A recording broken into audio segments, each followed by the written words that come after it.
Oke, buat teman-teman semua, terutama mitra InDriver, sore ini kita di Hotel Redtop nih. Kita sedang ada undangan diskusi dari Menteri Perhubungan, dan kebetulan juga Pak Rian Rwanda juga hadir di sini. Jadi sekalian saya ngobrol-ngobrol nih sama Pak Rian. Ya, Pak Rian, selamat sore Pak Rian. Aduh, kita ketemu lagi nih. Iya. Nah, tadi kan saya juga nggak tahu tuh Pak Rian. Ternyata begitu saya datang, kirain saya cuma berdua doang. Luar biasa variannya hadir, jadi bikin semangat aja kita nih.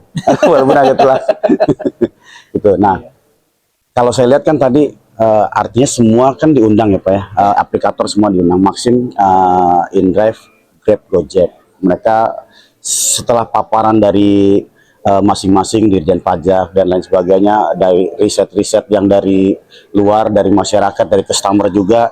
Nah, kira-kira dari tanggapan Bapak sendiri, ada masukan apa, atau mungkin ada dari situ ada manfaat apa sih Pak, untuk khususnya untuk InDriver sendiri Pak? Iya, jadi kan selama ini isu-isu terkait transportasi online ini Bang dibicarakan secara tertutup lah bisa dibilang. Nah, hari ini kan melibatkan banyak stakeholder lain, misalnya dari akademisi, dari sisi A, B, C, D, terus pengamat-pengamat dari beda-beda departemen, kayak pengamat dari bisnis, dari hukum dan segala macam.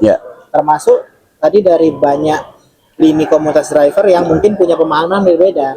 Jadi menurut saya pribadi, hari ini program dari Kementerian Perhubungan cukup oke menurut saya, karena sebenarnya materi-materi FGD yang dipaparkan hari ini itu mereka berdiskusi juga dengan kita.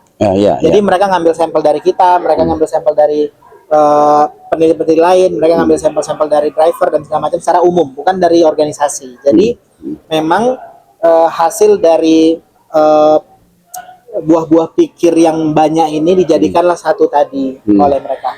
Apakah semua hasilnya itu sama? Justru banyak yang saling menentang. Itu membuktikan bahwasannya perbedaan dari jumlah sampel-sampel yang diambil itu sangat random. Itu akan menciptakan dinamika jalan tengah lah, dan jalan tengah nanti ujungnya. Tapi ini tuh bukan program yang hari ini kita FGD lalu besok dibuat undang-undang Bang. Ini tuh satu dari beberapa bagian perjalanan yang nanti akan membantu pemerintah untuk membangun satu basis undang-undang supaya tidak salah kamar lagi.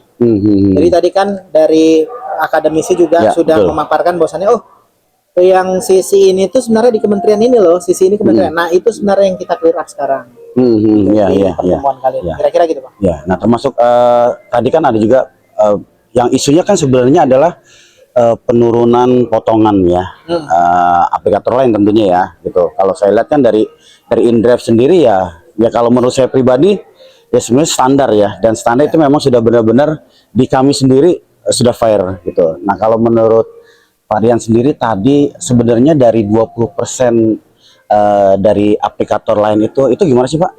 Sebenarnya gini ya, kalau masalah komisi, kalau aplikator lain tidak 20 sampai 30 sampai 40%, kita bahkan bisa lebih rendah dari 10 atau 7.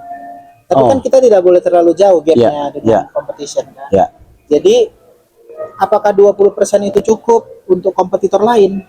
Saya rasa nggak fair untuk saya ngasih input bahwasannya itu cukup atau enggak. Karena apa? Dari sisi kewajiban mereka terhadap karyawan itu jauh. Artinya jumlah karyawannya, terus biaya operasional mereka, terus sistem promo-promo mereka itu yang membutuhkan banyak uang itu, mungkin mereka nggak bisa survive dengan segitu. Nah, kalau abang tanya saya setuju atau enggak, kalau InDrive ini kan posisinya tetap sederhana. Pokoknya pemerintah buat regulasi apa, ya kita akan bisa ngebuat satu proses bisnis yang sesuai dengan aturan pemerintah. Kita udah terbukti di 40 lebih negara dan kita bisa comply. Dan kita bisa bukan hanya comply, kita bisa survive dan kadang-kadang kita market leader. Jadi menurut saya 10% untuk InDriver gimana? Ya udah lebih dari cukup. Kalaupun dituruni lebih dari itu juga, yang penting semuanya bareng segitu ya kita nggak masalah.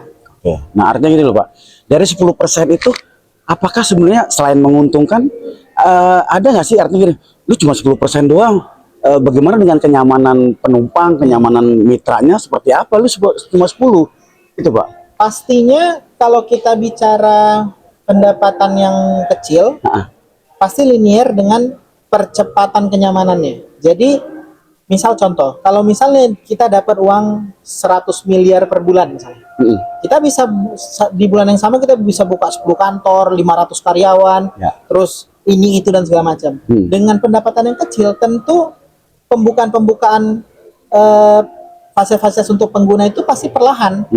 Nah, karena kita itu mementingkan sustainabilitas dari driver dulu supaya tidak terlalu banyak bayar komisi, lalu penumpang juga nggak terlalu banyak ngeluarin uang, kita tuh harus pelan-pelan. Oh, ternyata di satu kota itu dia pendapatannya sudah cukup nih untuk mensubsidi ini, misalnya kantor atau lounge atau ini. Nah, itu dia sistemnya. Jadi ini perusahaan itu masalah bagaimana kita menjalankannya secara bisnis. Jadi kita nggak perlu buru-buru, kita santai-santai aja. Nah, kira-kira ada nggak Pak, misalkan kita ini udah kita mau samaratakan, atau kira-kira dari pemerintah sendiri menekankan kepada in-driver nggak? Kamu juga harus ikut ya regulasi pemerintah, harus 20 itu. Nah, seandainya nih lagi, seandainya misalkan memang naik 20, apakah kelebihannya itu bisa ya begini? Kalau saya lihat ya dari aplikator lain ada namanya apa, cicilan motor, perumahan, kalau saya lihat ya kayak unit ambulan. Kalau saya ngobrol-ngobrol sama teman-teman dari aplikator sebelah itu, dia bilang kelebihannya itu Bang 20% itu ya kita ada fasilitas-fasilitas lain gitu yang didapat dari itu. Sebenarnya kalau yang mitra-mitra lain paham gitu loh, 20%. Kan mitra-mitra lain itu di lapangan kadang mereka nggak paham karena kurang dekat sama manajemen dari ya kita sebut aja Gojek gitu ya. Nah, ternyata kalau teman-teman yang memang sering diskusi sama manajer itu, bahwa 20 itu kita ada manfaatnya gitu. Kita dikasih fasilitas ini, ada ini, ada ini. Nah, kalau misalkan dari InDrive sendiri, kemungkinan kalau untuk naikin 20%, tapi dengan yang kita harapkan kenaikan itu bisa nggak buat manfaatnya terutama buat kami sebagai mitra gitu. Kalau menurut saya ketika kita mencapai fase itu kita udah melewati batas-batas bisnisnya. Jadi kita kan aplikator, kita kan menyediakan platform. Platformnya apa? Platformnya itu transportasi online.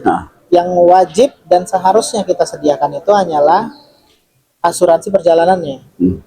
Jadi ketika kita menambahkan di situ akuisisi mobil, akuisisi motor, rumah, itu tuh namanya kita nambahin lini bisnis yang itu sebenarnya sudah melewati batasan-batasan bisnis. Akhirnya ketika kita nanti punya perspektif atau kepentingan bisnis lain, akhirnya orang-orang yang terlibat dalam program-program ini yang akan kita duluankan untuk mendapatkan pendapatan yang lebih.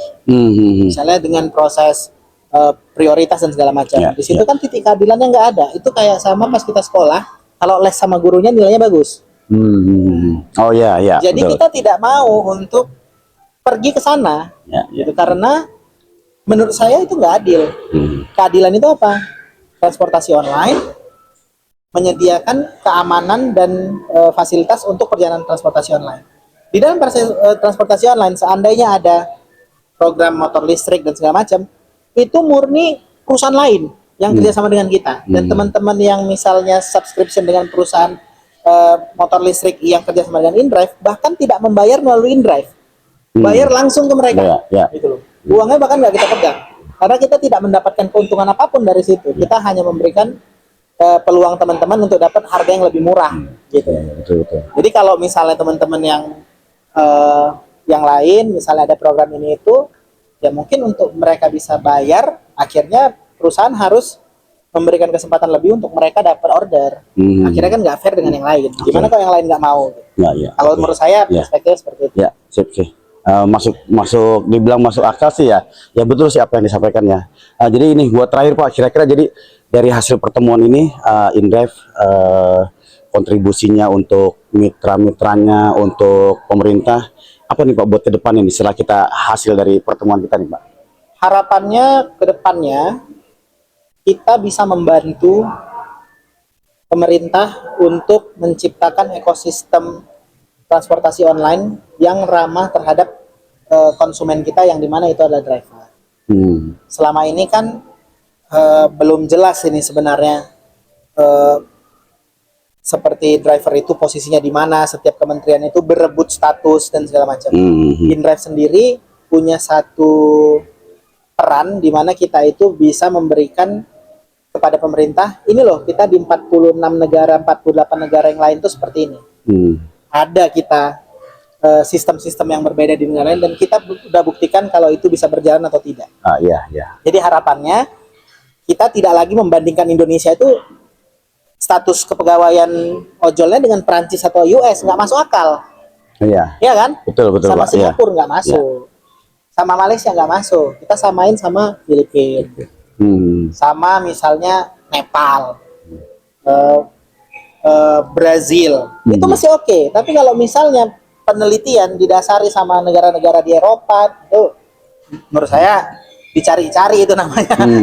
Artinya jadi ya harapannya itu kita bisa berkontribusi dari sisi itu. Harapannya undang-undangnya bakal baik untuk semua tanpa harus menghilangkan kebutuhan dari penumpang. Kalaupun penumpangnya berkurang, harganya harus naik. Setuju saya. Kira-kira. Oke, Pak. Terima kasih. Tadi obrolannya. Thank you, Pak. Ya. Aduh, senang saya bicara dengan Pak Rian. Thank you ya. Oke, Mas, thank you gitu aja tadi obrolan saya santai nih sama Mas Rian nih. Terima kasih. Thank you. Ya.